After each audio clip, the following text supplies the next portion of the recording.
என் அன்பு மகனே மகளே, நீங்கள் என்னை விசுவாசித்தால் இந்த வீடியோவை தள்ளிவிடாமல் முழுமையாக கேளுங்கள். இது உங்களுக்கு ஆசீர்வாதமாக இருக்கும். இன்றைய பைபிள் ஜீவ வார்த்தை. நிம்மதியான வாழ்க்கை கிடைக்க வேண்டுமா? கர்த்தர் வீட்டை கட்டாராகில் அதை கட்டுகிறவர்களின் பிரயாசம் விருதா. அன்பு பிள்ளைகளே, நீங்கள் உங்கள் வீட்டை, உங்கள் குடும்பத்தை, உங்கள் சபையை, உங்கள் ஊழியத்தை கட்டுவதற்கு பிரயாசப்பட வேண்டும். ஆனால் உங்களுடைய பிரயாசம் வீணாகாமல் இருக்க வேண்டுமென்றால் கர்த்தராகிய என்னுடைய கிருபை உங்களுக்கு தேவை.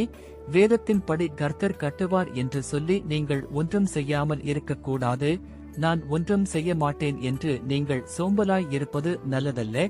நீங்கள் இதற்காக நன்றாக ஜெபிக்க வேண்டும். என்னுடைய கிருபையோடு உங்கள் வேலைகளை செய்தால் நிச்சயமாகவே உங்களுக்கு வெற்றியுண்டு. இப்படி நீங்கள் செய்தால் உங்கள் வீடு, உங்கள் குடும்பம், உங்கள் சபை, உங்கள் ஊழியம் நன்கு கட்டப்படும், பாதுகாக்கப்படும். நீங்கள் கஷ்டப்பட்டு உழைப்பதெல்லாம் வாய்க்கும். நிம்மதியான வாழ்க்கை உங்களுக்கு கிடைக்கும். நீங்கள் ஊழியத்தில் உண்மையாய் உழைக்கும் பொழுது புதிய புதிய ஆத்துமாக்கள் உங்களுக்கு கிடைக்கும். நீங்கள் எல்லாவற்றிலும் உண்மையாய் உழைக்கும் பொழுது வரும் காலத்தில் உங்கள் சந்ததி பலமுள்ளதாகவும் ஞானமுள்ளதாகவும் விளங்கும்.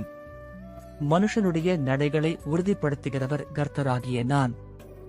மனுஷருடைய இருதயம் அவனுடைய வழியை யோசிக்கும், அவனுடைய நடைகளை உறுதிப்படுத்துகிறவரோ கர்த்தராகிய நான்.